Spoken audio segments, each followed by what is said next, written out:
Thank you very much, Senator McCaskill. Senator Donnelly. Thank you, Mr. Chairman. Mrs. Secretary, thank you for your service to this country. We are so much in your debt for time after time answering the call. Thank you very, very much. And General Dempsey, I don't want to, much better being a general. Thank you for everything you've done for our forces and for our country. And I want to express my condolences to all the families who have suffered losses in this tragedy, that we will do everything we can to make sure it never happens again. Earlier in the hearing, Mrs. Secretary, you said that it is not the Department of Defense's job to be 911.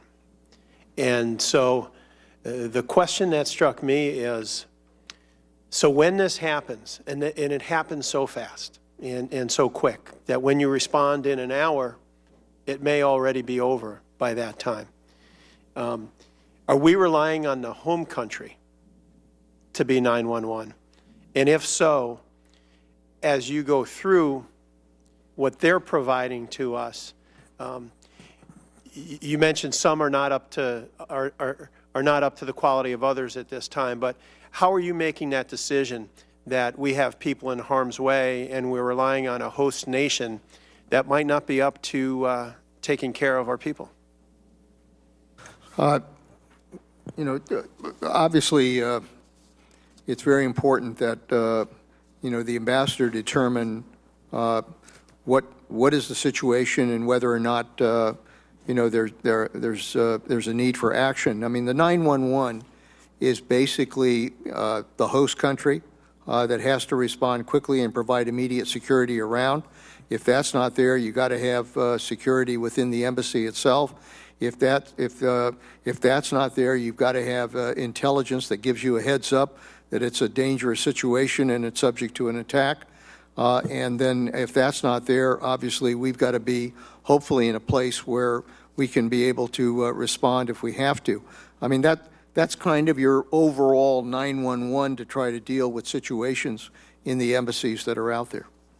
Because my concern is, as much as some of these host nations are our friends, that their ability obviously is not as successful as our ability in defending our own. And so, how do you determine, other than the ambassador telling you, "Hey, we think we're here" or "We think we're there"?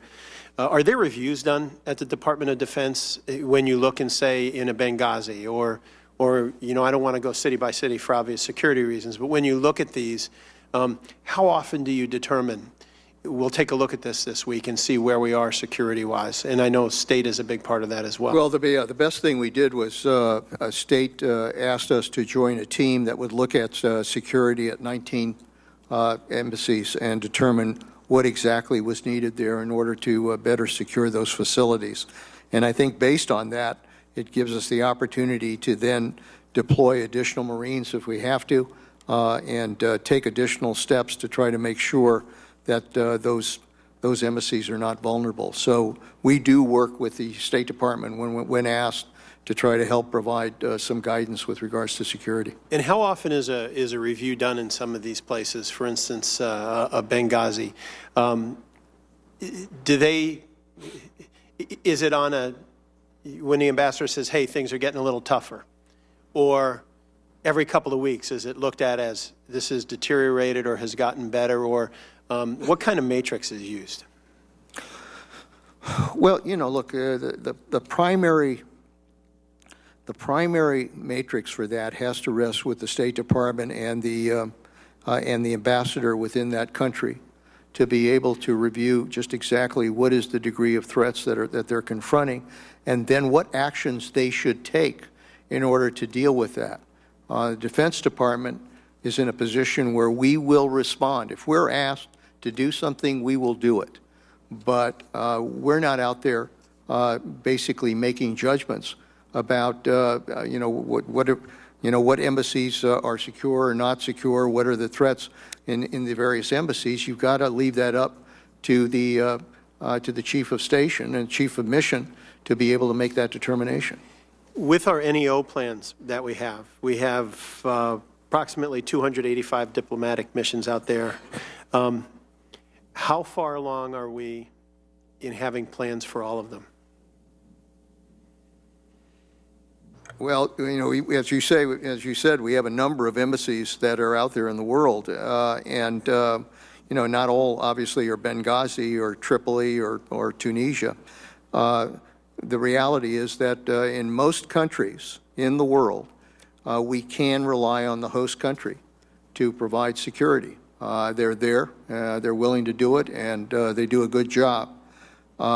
There are some of these embassies in some of these more volatile countries that are of concern, and those were the 19 that were designated by the State Department as ones we had to look at more closely and then try to develop a better approach to providing security.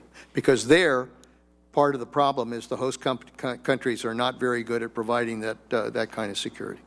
Is there it seems this is so much of a distance and time challenge, that when it happens, how quickly can we respond? How far away are we?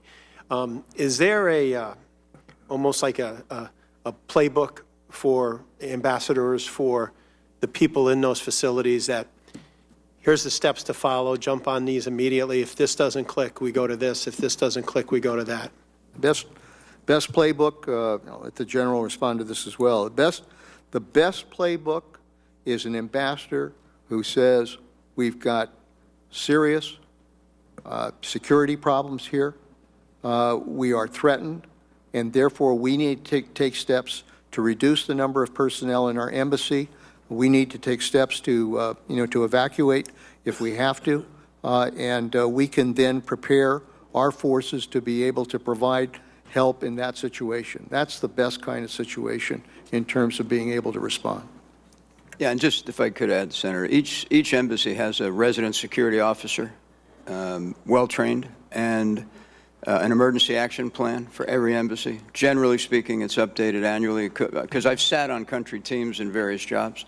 And then the attachés are integrated into that process as part of the country team. So that process exists.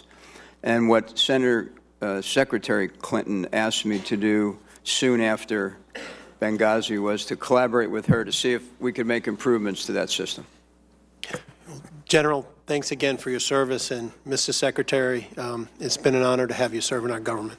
Thank you, Mr. Chairman. Thank you very much, Senator Donnelly. Senator King.